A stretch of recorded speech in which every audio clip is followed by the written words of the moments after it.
Thank you very much, guys, for joining us this afternoon on this damp and drab Thursday. Here we are at Parkgate Leisure. Give us a thumbs up if you like these videos. And we are today just going to be doing a basic operational video for this Autosleeper Sigma, the EL model, so end lounge. And we're just going to go around how to operate and use, not in depth, but most of the bits and pieces on this van. So we're going to start on the outside. First thing we come across there is the cassette toilet. There is a separate fill on this, so that's where you'd put your flush and your pink.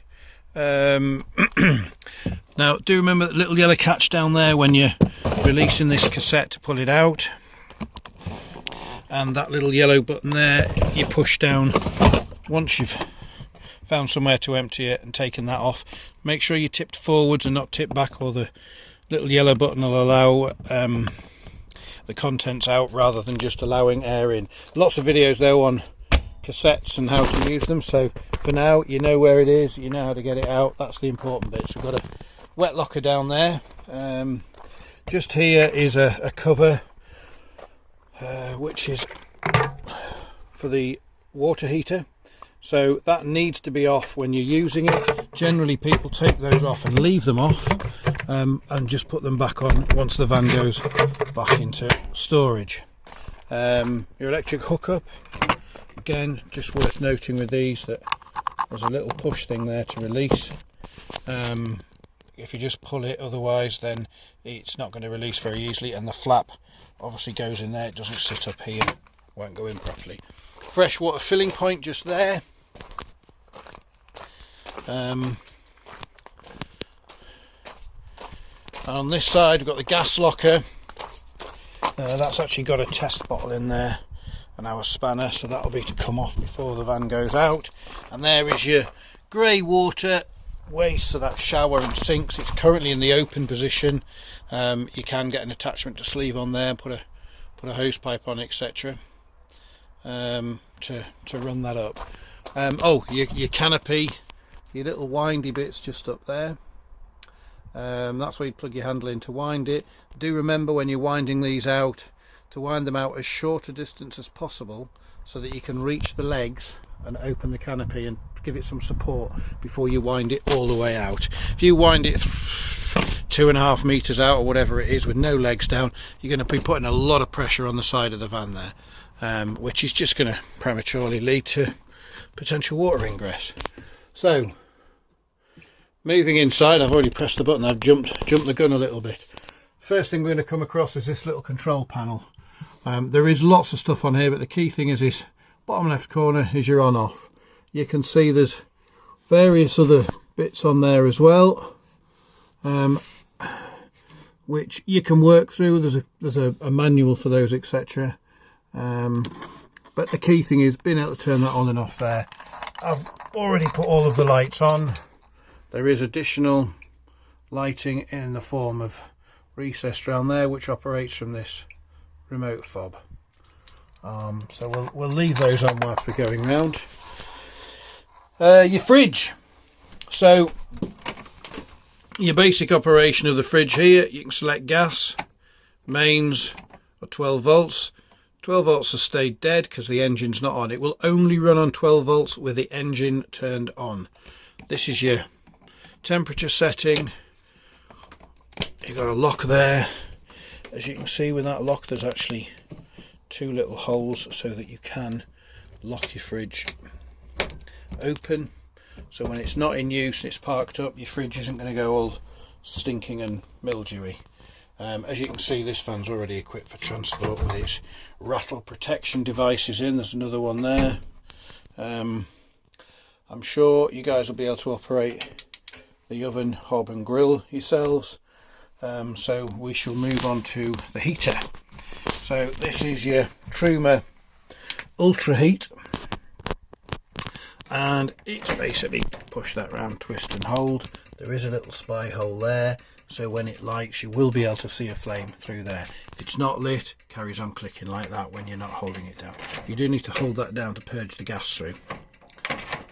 And on this side is your blown air bit, so that turns it on manual, that's automatic, that sets the speed of your fan, and basically that pulls the heat off the fire, whether that heat be electric or gas, and blows it off down a vent system, so it comes out of these various little vent holes that are located around the van.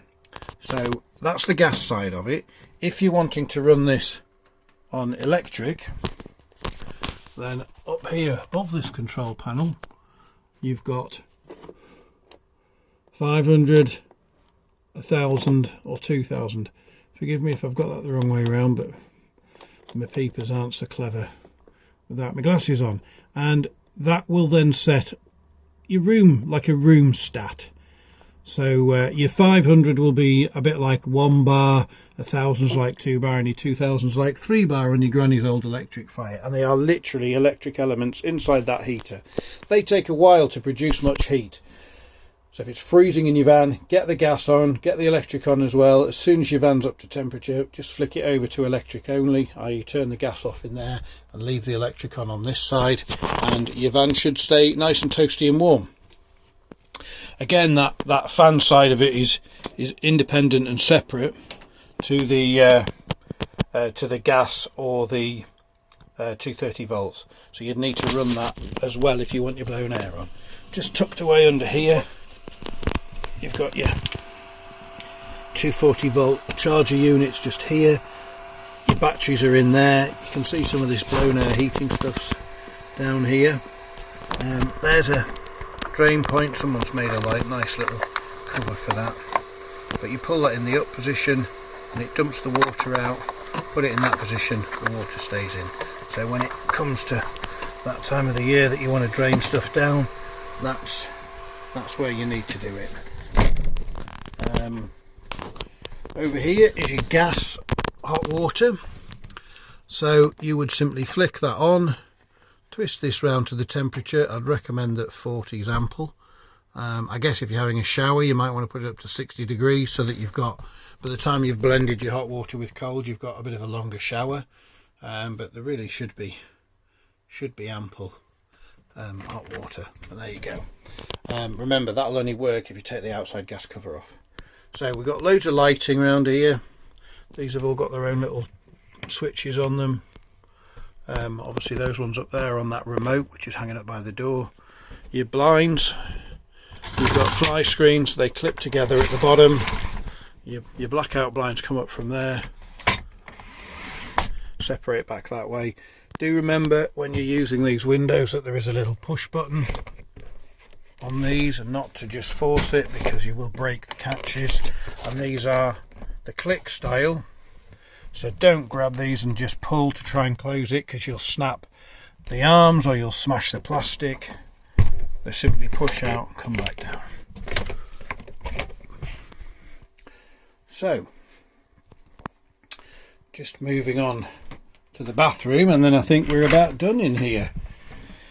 Your loo, we've covered the outside, the cassette. So peering into there, that black disc is actually part of the cassette. So when you pull the cassette out, that will just be an open hole into the cassette holding area. So if anything's put down that loo, once that's been opened, then you're going to have it to deal with when you get back from emptying the cassette. But there's the slidey handle to open and close that. And your flush is that blue button at the back. So you can hear that flushing, and then open the hole to dump the contents. I'd recommend you open the hole before you do anything. Lots of lighting in the shower. So your shower cubicle, this does just pull round. There's no turnbuckles or catches on it, etc. But on this side, this panel's got 2 catches, and then this panel pulls round as well. So there you go, guys.